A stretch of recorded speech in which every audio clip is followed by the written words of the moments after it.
মূল্যস্ফীতিটাকে সহনীয় মাত্রায় যদি নিয়ে আসার কথা বলা হয়, তাহলে আমরা কিন্তু গত কয়েক মাস ধরে, অন্তত গত 1 বছর ধরে আমরা কিন্তু একদম কনস্ট্যান্টলি একটা মূল্যস্ফীতির একটা উল্লম্ফন লক্ষ্য করেছি, এবং সেটি বর্তমানে 9-10% বিবিএস এর তথ্য মতেই রয়েছে, যেটি আসলে সাধারণ মানুষের উপরে নিম্নবিত্ত থেকে মধ্যবিত্ত পর্যন্ত একটা বড় ধরনের চাপ তৈরি করেছে।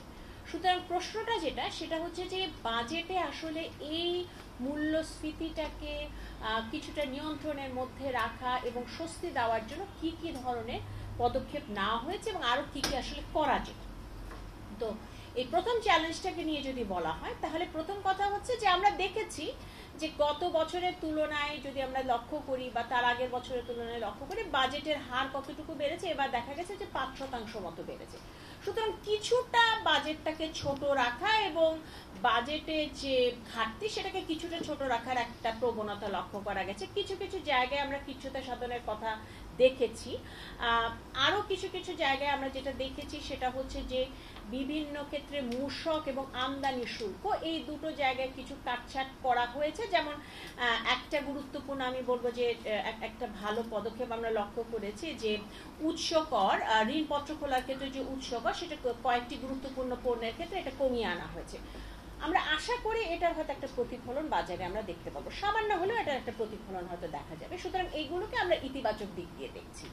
এর পাশাপাশি সাধারণ মানুষকে কিছুটা স্বস্তি দেওয়ার জন্য যে সামাজিক নিরাপত্তা কর্মসূচি, সেখানে মাথাপিছু বরাদ্দ এবং সামাজিক নিরাপত্তা কর্মসূচিগুলোর মধ্যে কিছুটা আকারে কিছু কিছু খাতে নতুন মানুষকে নিয়ে আসার চেষ্টা করা হয়েছে। এবং টিসিবির যে কর্মকাণ্ড, টিসিবির কর্মকাণ্ড সাথে সংশ্লিষ্ট যেগুলো, সেটি হচ্ছে যে ওএমএস এর মাধ্যমে বিভিন্ন ধরনের পণ্য সরবরাহ করার বিষয়টা, ফ্যামিলি কার্ডের বিষয়টা, রেশনের ব্যবস্থা করাটা। তো এই জায়গাগুলোতে আমরা দেখেছি যে কিছু কিছু পদক্ষেপ নেওয়া হয়েছে।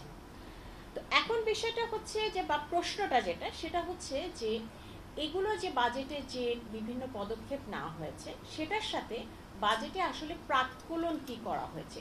প্রাক্কলন করা হয়েছে মূল্যস্ফীতি 6.5%।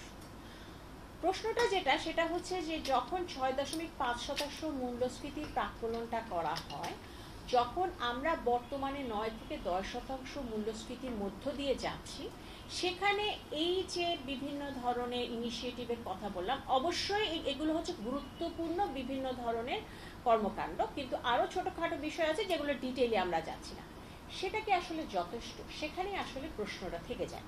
এবং আমরা যেটা মনে করি যে আরো বেশ কিছু জায়গায় কিন্তু কাজ করা ছিল, যদি সেই কাজ করার মাধ্যমে আমরা হয়তো মূল্যস্ফীতিটাকে কিছুটা সহনীয় মাত্রায় আনা কিন্তু সম্ভব। এবং সেই জায়গাগুলোতে যেমন করা যেতে পারতো, সেটা হচ্ছে যে বাজেটের আকারটা হয়তো আরেকটু কম রাখা যেত।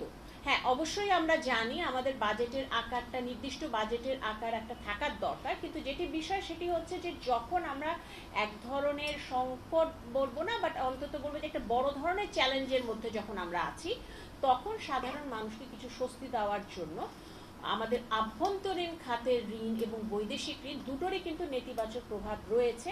আমরা যখন আমরা সার্বিকভাবে অর্থনীতির কথা চিন্তা করি এবং সামষ্টিক অর্থনীতির যে পরিস্থিতি এবং মূল্যস্ফীতি দুটোর কথাই যখন আমরা চিন্তা করি, যেমন যদি আমরা কেন্দ্রীয় ব্যাংক থেকে ঋণের কথা চিন্তা করি, যখন ডোমেস্টিক ফাইন্যান্সিং এর বিষয়টা আসবে, তখন কিন্তু কেন্দ্রীয় ব্যাংক থেকে ঋণ নেওয়া হয়, এবং কেন্দ্রীয় ব্যাংক থেকে ঋণ নেওয়ার এবারও এক ধরনের পদক্ষেপ রয়েছে এবং পরিকল্পনা রয়েছে, এবং সেটা কিন্তু আসলে মূল্যস্ফীতিকে আরো উস্কে দেয়। সুতরাং বাজেটের যখন আমরা রেভিনিউর ক্ষেত্রে বা রাজস্ব আহরণের ক্ষেত্রে বড় ধরনের পরিবর্তন আনতে পারছি না, সেক্ষেত্রে বা আনার ক্ষেত্রে আমরা সেরকম কোনো ইতিবাচক ফল লক্ষ্য করিনি। সেক্ষেত্রে বাজেটের ঘাটতিটাকে আরো একটু কমিয়ে, বিশেষ করে আভ্যন্তরীণ যে অর্থায়ন, সেই জায়গাটাতে আরেকটু কমিয়ে সাধারণ মানুষকে ইনফ্লেশনের বা মূল্যস্ফীতির থেকে কিছুটা হলেও হয়তো একটু কমানোর একটা সুযোগ ছিল। এটি একটি বিষয়। মূসক, বিভিন্ন ইম্পোর্ট ডিউটি, বিভিন্ন আমদানি শুল্ক, সেগুলোর ক্ষেত্রে আরও হয়তো কাটছাট করার সুযোগ ছিল বলে মনে হয়। এবং সেখানে হয়তো একটা প্রশ্ন অবশ্যই আসতে পারে যে আপনারা রাজস্ব আহরণের কথা একদিকে বলছেন এবং আরেকদিকে আবার বলছেন যে বিভিন্ন জায়গায় রাজস্ব কমানোর বিষয়টা। এখানে এই বিষয়টা আমরা পরে আসবো, যে এগুলো হচ্ছে পরোক্ষ কর। যখন আমরা পরোক্ষ করের কথা বলি, তখন আপনি যে টাকা দিয়ে একটা পণ্য কিনছেন, আপনি যে টাকা দিয়ে পণ্য কিনছেন, সেটা কিন্তু একেবারে সাধারণ দিনমজুর তিনিও কিন্তু সেই টাকা দিয়ে পণ্যটা কিনছে। সুতরাং এই মূসকের প্রভাব কিন্তু সবার উপর সমানভাবে পড়ে। সেই কারণে যে বিষয়টা সেটা হচ্ছে যে প্রত্যক্ষ করের মাধ্যমে প্রত্যক্ষ করের জালটাকে বাড়িয়ে কিন্তু সেই ঘাটতিটা পুষিয়ে নেওয়া সম্ভব ছিল।